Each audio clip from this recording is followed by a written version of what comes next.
I find it a little difficult to say what the subject matter of this seminar is going to be, because it's too fundamental to give it a title. I'm going to talk about what there is. Now, the first thing, though, that we have to do is to get our perspectives with some background about the basic ideas which influence our everyday common sense, our fundamental notions about what life is about. Ideas of the world which are built into the very nature of the language we use, and of our ideas of logic and of what makes sense altogether. And these basic ideas I call myth, not using the word myth to mean simply something untrue, but to use the word myth in a more powerful sense. A myth is an image in terms of which we try to make sense of the world.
You, as a human being, you grow out of this physical universe in just exactly the same way that an apple grows off an apple tree. So let's say the tree which grows apples is a tree which apples, using apple as a verb. And a world in which human beings arrive is a world that peoples. And so the existence of people is symptomatic of the kind of universe we live in. Just as hair on a head is symptomatic of what's going on in the organism. But we have been brought up not to feel that we belong in the world. So our popular speech reflects it. We say, I came into this world. You didn't, you came out of it. We say, face facts. We talk about encounters with reality, as if it was a head-on meeting of completely alien agencies, and the average person has the sensation that he is a somewhat that exists inside a bag of skin, the center of consciousness, which looks out at this thing and what the hell's it going to do to me? I recognize you kind of look like me, and I've seen myself in a mirror, and you look like you might be people. So maybe you're intelligent, maybe you can love too. And maybe perhaps you're all right. Some of you are anyway. You've got the right color of skin, or you have the right religion, or whatever it is, you're okay. But there are all those people over in Asia, Africa, and they may not really be people. When you want to destroy someone, you always define them as unpeople.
have this hostility to the external world because of the superstition, the myth, the absolutely unfounded theory that you yourself exist only inside your skin.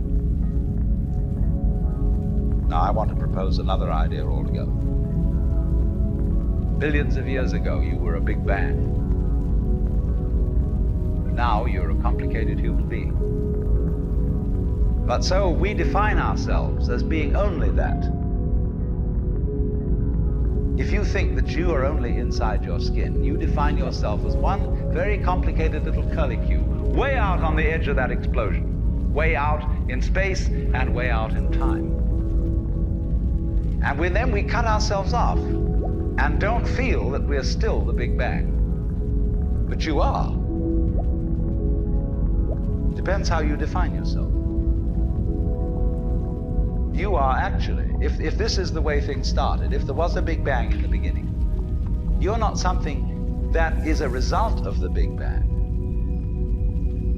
You're not something that is a sort of puppet on the end of the process. You are still the process. You are the Big Bang, the original force of the universe coming on as whoever you are. See, when I meet you, I see not just what you define yourself as, Mr. So-and-so, Miss So-and-so, Mrs. So-and-so. I see every one of you as the primordial energy of the universe coming on at me in this particular way.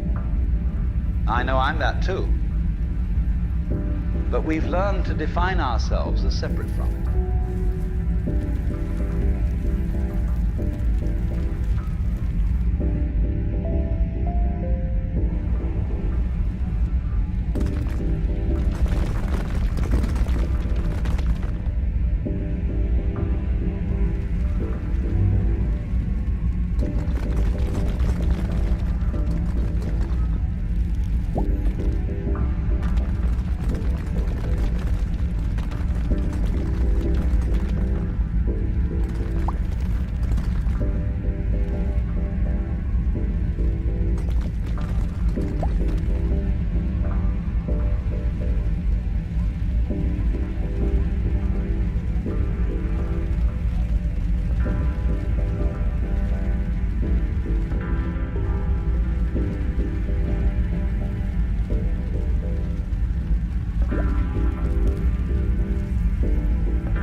a kind of a basic problem we've got to go through first, is to understand that there are no such things as things.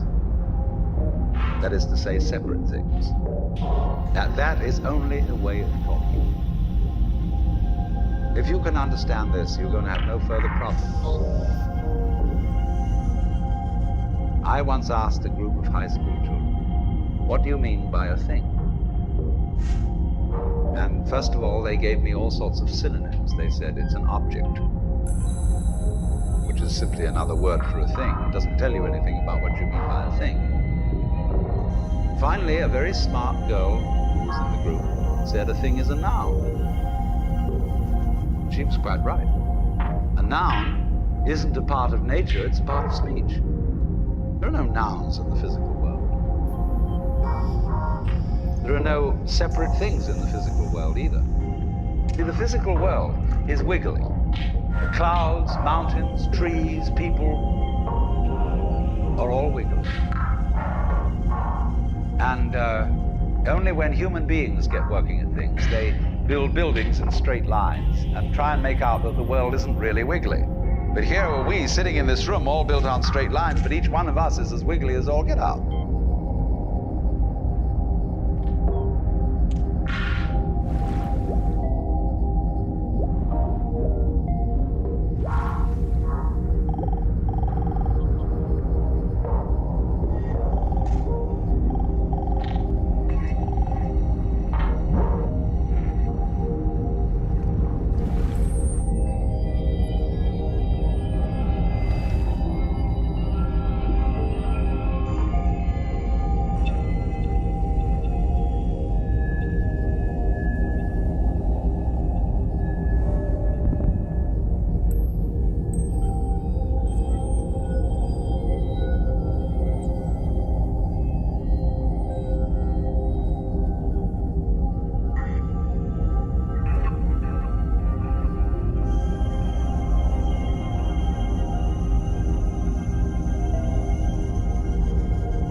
Now then, when you want to get control of something that wiggles, it's pretty difficult, isn't it? You try and pick up a fish in your hands, and the fish is wiggly and it slips out. What do you do to get hold of the fish? You use a net. And so the net is the basic thing we have for getting hold of the wiggly world. A net is something regular. And I can number the holes in a net. So many holes up, so many holes across. And if I can number these holes, I can count exactly where each wiggle is in terms of a hole in that net. But in order to do that, I've got to break up the wiggle into bits. And I've got to call this a specific bit, and this the next bit of the wiggle, and this the next bit, and this the next bit of the wiggle. And so these bits are things which I mark out in order to talk about the wiggle, in order to measure it, and therefore in order to control it. But in nature, in fact, in the physical world, the wiggle isn't bitted. So the world doesn't come thing. You and I are all as much continuous with the physical universe as a wave is continuous with the ocean. The ocean waves, and the universe peoples. And as the wave, I wave at you and say, you. The world is waving at me with you. And saying, hi, I'm here. But the way we feel and sense our existence, being based on a myth that we are made, that we are parts, that we are things, our consciousness has been influenced so that each one of us does not feel that. We feel we have been hypnotized, literally hypnotized, by social convention into feeling and sensing that we exist only inside our skins, that we are not the original bang, but just something out on the end of it. And therefore we are scared stiff. Because my wave is going to disappear, and I'm going to die, and that would be awful.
separate event. And you run from the maternity ward to the crematorium, and that's it. Now, why does anybody think that way? There's no reason to, because it isn't even scientific. It's just a myth. And it's invented by people who wanted to feel a certain way. They want to play a certain game. Camus said there is only really one serious philosophical question, which is whether or not to commit suicide. Should you or not commit suicide? This is a good question. Why go on? And you only go on if the game is worth the gamble. Now, the universe has been going on for an incredible long time. And so really, a satisfactory theory of the universe has to be one that's worth betting on. It seems to me, absolutely elementary common sense. If you make a theory of the universe which isn't worth betting on, why bother? Just commit suicide. But if you want to go on playing the game, you've got to have an optimal theory for playing the game.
there is any such thing at all as intelligence and love, beauty, well, you found it in other people. In other words, it exists in us as human beings. And as I said, if it is there in us, it is symptomatic of the scheme of things. We are as symptomatic of the scheme of things as the apples are symptomatic of the apple tree or the rose of the rose bush.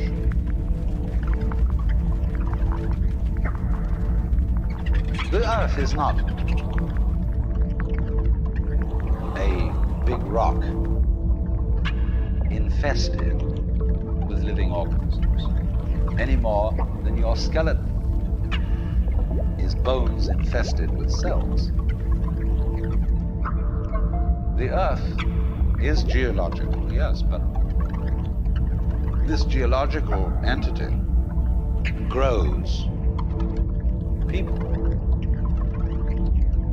And our existence on the earth is a symptom of the solar system and its balances, as much as the solar system in turn is a symptom of our galaxy. And our galaxy in its turn is a symptom of the whole company of galaxies.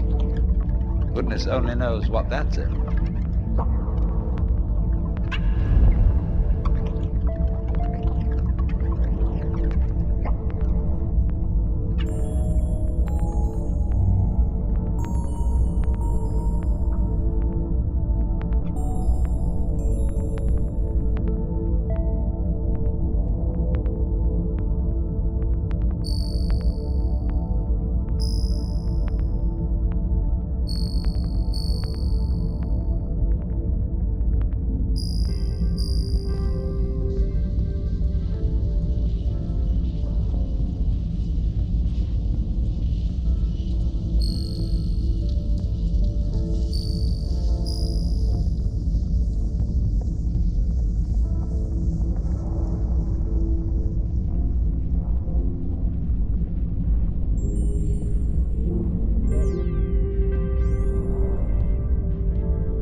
when, as a scientist, you describe the behavior of a living organism,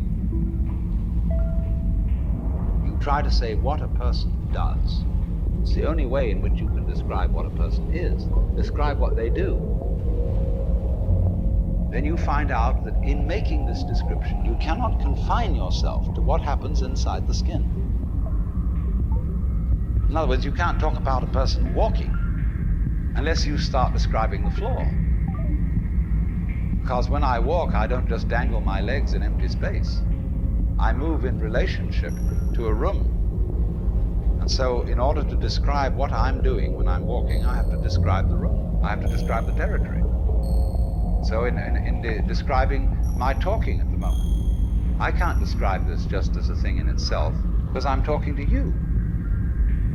And so what I'm doing at the moment is not completely described unless your being here is described also. So if that is necessary, if in other words, in order to describe my behavior, I have to describe your behavior and the behavior of the environment, it means that we've really got one system of behavior. That what I am involves what you are. I don't know who I am unless I know who you are. And you don't know who you are unless you know who I am. In other words, we're not separate. We define each other. We're all backs and fronts to each other. We and our environment, and all of us and each other, are interdependent systems. We know who we are in terms of other people. We all lock together. And this is, again and again, the serious scientific description of how things happen. And any good scientist knows that what you call the external world is as much you as your own body.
Doesn't separate you. It's a bridge through which the external...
flows into you, and you flow into it. Just, for example, as a whirlpool in water, you could say, because you have a skin, you have a definite shape, you have a definite form. The whirlpool is a definite form, but no water stays put in it. The whirlpool is something the stream is doing. And exactly the same way, the whole universe is doing each one of us. And I see you today, and I recognize you tomorrow, just as I would recognize a whirlpool in a stream. I'd say, oh yes, I've seen that whirlpool before. It's just near so-and-so's house on the edge of the river. And it's always there. So in the same way, when I meet you tomorrow, I recognize you. You're the same whirlpool you were yesterday. But you're moving. The whole world is moving through you. All the cosmic rays, all the food you're eating, the stream of steaks and milk and eggs and everything is just flowing right through you. When you're wiggling the same way, the world is wiggling, the stream is wiggling you. But the problem is, you see, we haven't been taught to feel that way.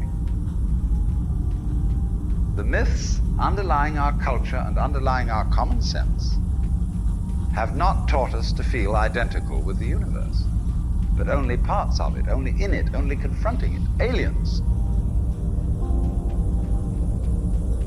And we are, I think, quite urgently in need of coming to feel that we are the eternal universe, each one of us.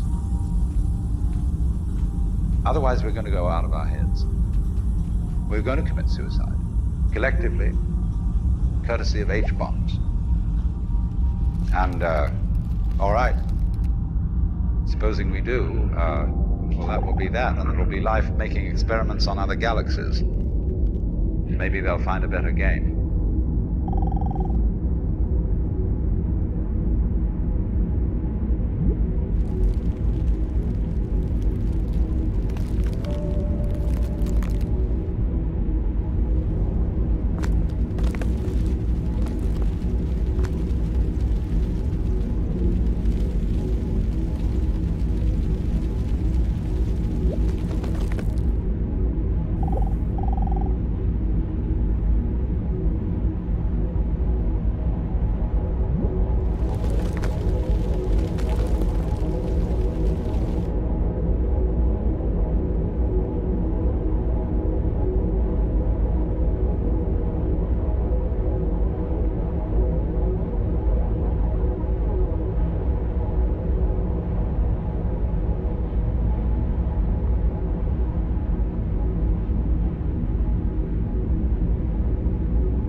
has ever struck you how curious a thing it is that most of the things that we experience we regard as things that happen to us, which we ourselves do not originate, which are events expressing some sort of power or activity that is external to ourselves. And if you consider that, you realize that what you mean by yourself is rather narrowly circumscribed. Even events that go on in our own bodies are put in the category of things that happen to us in the same way as things that go on in the world outside our skins. If there's a thunderstorm or an earthquake, well, it happens to you. You're not responsible for it. But so in the same way, when you have hiccups, you didn't plan on it. If you have belly rumbles, you had no intention of doing it. And as to the catastrophic act of getting born, well, you had nothing to do with that. And you can spend all your life blaming your parents for putting you in the situation in which you find yourself. And this way of looking at the world in this sort of passive mood as something that happens to you goes right down to our general feeling about life. It goes down to the way in which we have been accustomed to look at human existence as a precarious event in a cosmos that on the whole is depicted as being completely unsympathetic and alien to our existence.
you're reared with a 20th century, or shall we say an early 20th century common sense, which is based on the philosophy of science of the 19th century, you regard yourself as an accident, a biological accident, in a stupid universe, which is mechanical, but has no feelings. A vast, pointless gyration of radioactive rocks and gas in which you happen to occur. Of course, if you don't have that point of view and you are more traditional, you look upon yourself as a child of God, and therefore under authority. In other words, there's a big boss on top of all this. And you better watch your P's and Q's, because that Almighty is looking after you with the attitude of, this is going to hurt me more than it's going to hurt you. And when you look at the world in that image, or in the other image, that it's a stupid mechanism, either point of view you take, you don't really belong. You're not really part of all this. Or to put it in the strongest possible way, it is quite alien to our thought that the external world, which is defined as something that happens to you, and your body itself is something that you've got caught up with, it is quite alien to consider all that as you yourself. Because you see, we have such a myopic view of what one...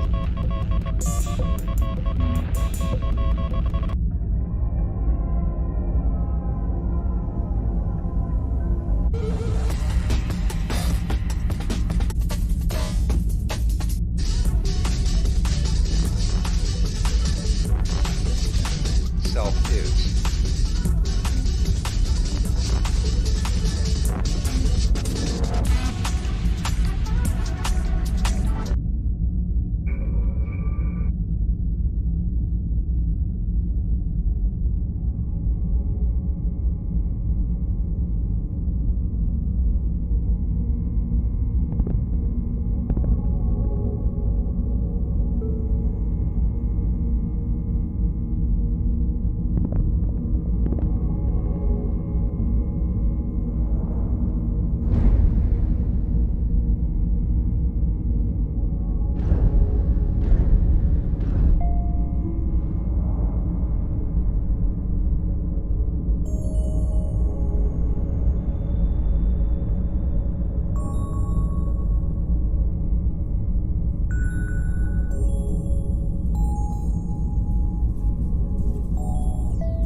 Now, we come here to an extremely important principle, which is the different points of view you get when you change your level of magnification.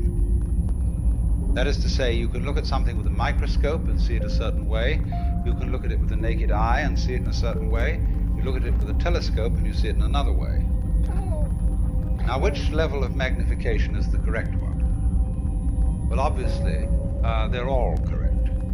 They're just different points of view. When we examine our bloodstreams under a microscope, we see there's one hell of a fight going on. All sorts of microorganisms are chewing each other up.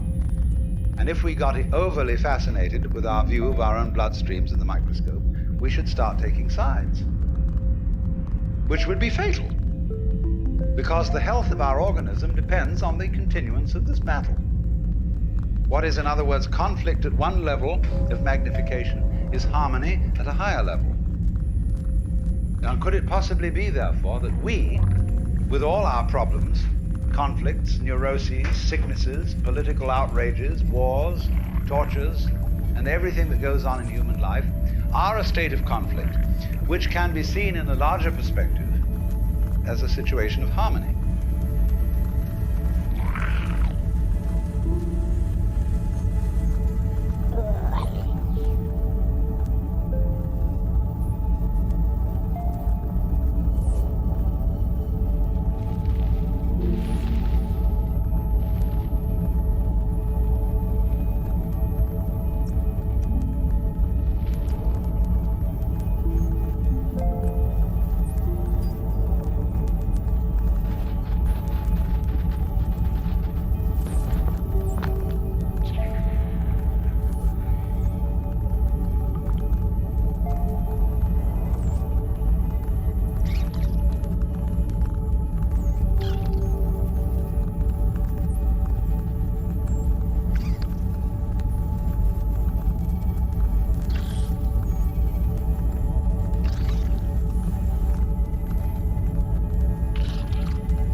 And you could say, aha, at last I see, I got the point.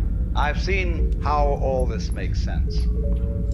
But what this insight depended upon was your overcoming the illusion that space separates things. That is to say, the space, the interval between your body and mine. The interval created by birth at one end and death at the other. And then after somebody's death, then somebody else's birth. These are events with intervals between them. And normally we regard these intervals in time and these intervals in space as having no importance, no function. We tend to see the universe itself as really consisting in all the stars and galaxies. That's what it is, that's what we notice. But the space in which all this happens is sort of written off as something that isn't really there.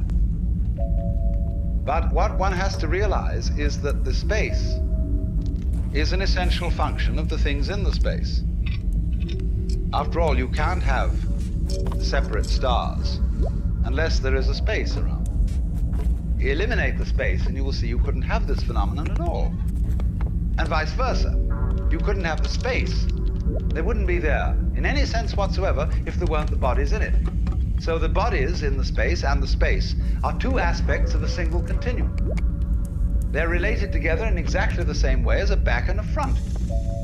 And you just don't get one without the other.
So the moment you see that intervals, that space is connective, you can understand at once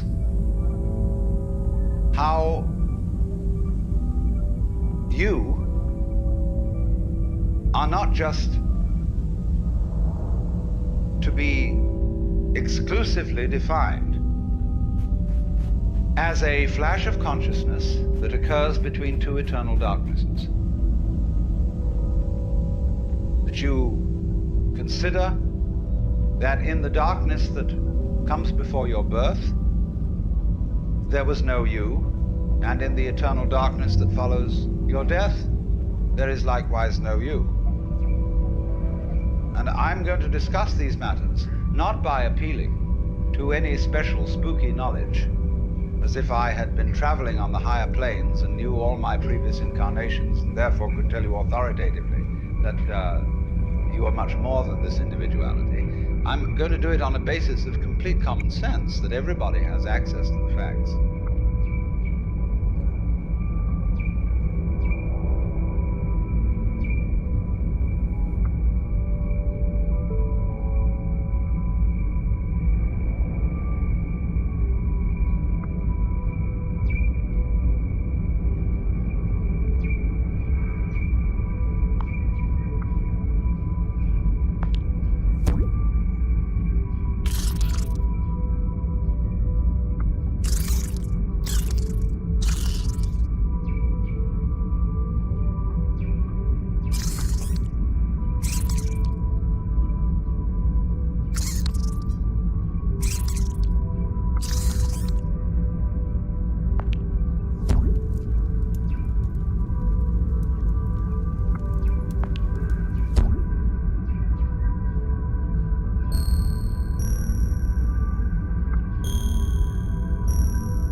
Life is a pattern of immense complexity. And what you call yourself as a living organism, say, I am my whole body at the very least. Now, what is that body?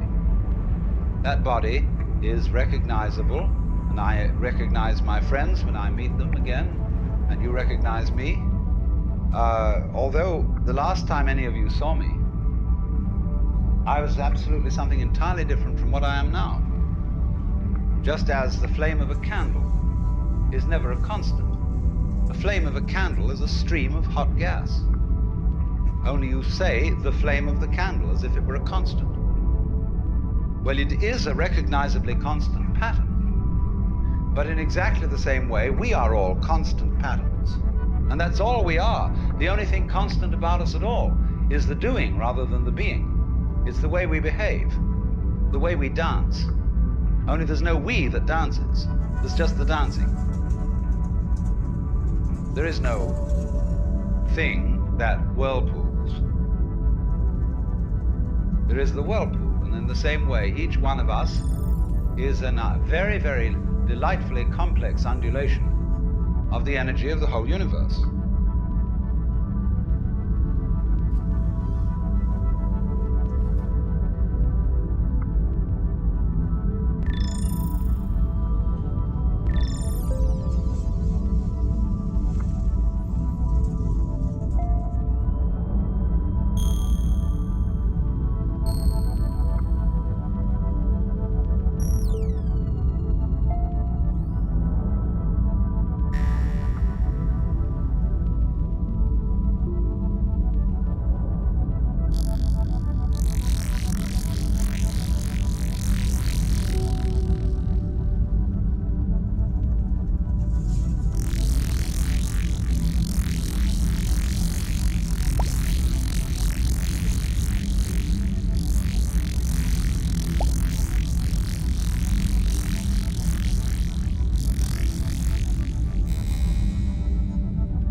life is basically a game of hide and seek, because life is pulsation, on and off.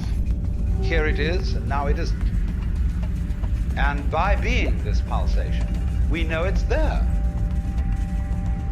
Now, from those very tiny fast rhythms, which give us the impression of continuity, there are also in this universe immensely slow rhythms. And these are very difficult for us to keep track of. And they impress us and depress us as our own life and death, as our coming and going, which goes for what is to us such a slow pace that we can't possibly believe that it is really a rhythm. We think of it as our birth, as something quite unique that could never occur again, because we're so close to it, you see, and it's moving so slowly.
process of growth, the basic process of biology, is one in which lower orders are always being superseded by higher orders.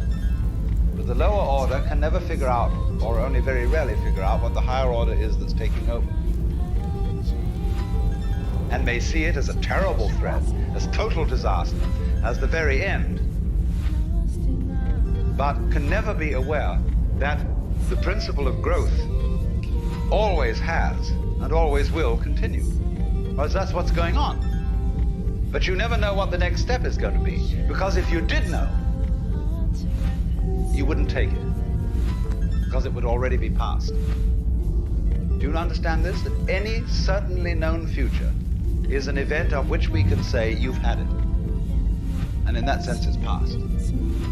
When we play a game, the outcome of the game becomes certain. We at that point cancel the game and begin a new one. Because the whole zest of the thing, which takes me back to the idea that this whole thing is a hide-and-seek game, is that you don't know what the next order coming up is.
have this rather myopic way of looking at things. And we screen out from attention anything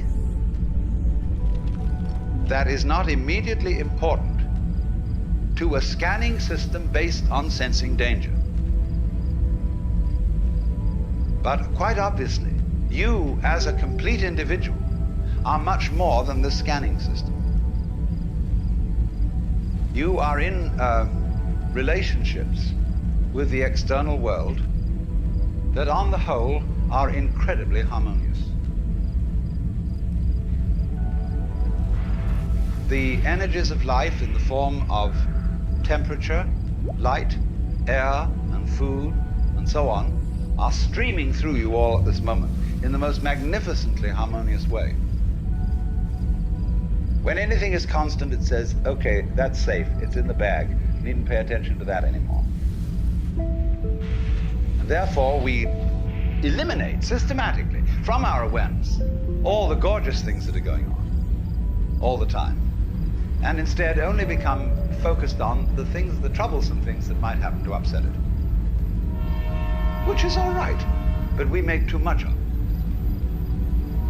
We make so much of it that we identify our very selves, I, ego, with the radar, with the troubleshooter. And that's only a tiny fragment of one's total being.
little creature that's suddenly confronted with a great big external world that goes at him or eats him up.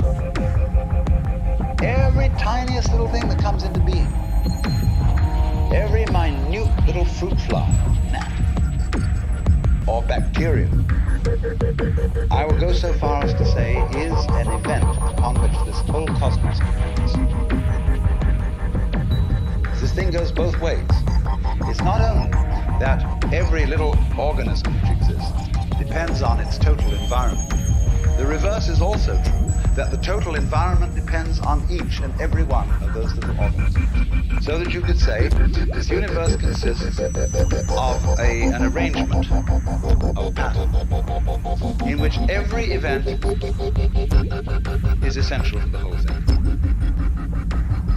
Now, we screen that idea out of our consciousness in exactly the same way that we screen out the perception of space as an important reality.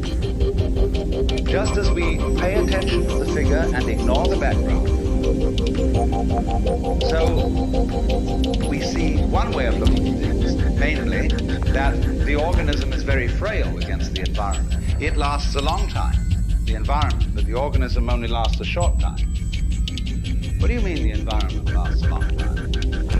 What does the environment consist of? Just a lot of little things. When you get far enough away from all the organisms and the little bits of things, you see the environment in another scale of magnification. But actually, the whole thing is arranged in a polar system, where the enormous depends on the tiny and the tiny depends on the enormous. And you get a relationship between these extremes, which can be called a transaction. They always go together. So in this way, we are always, as it were, overemphasizing a certain aspect of our experience.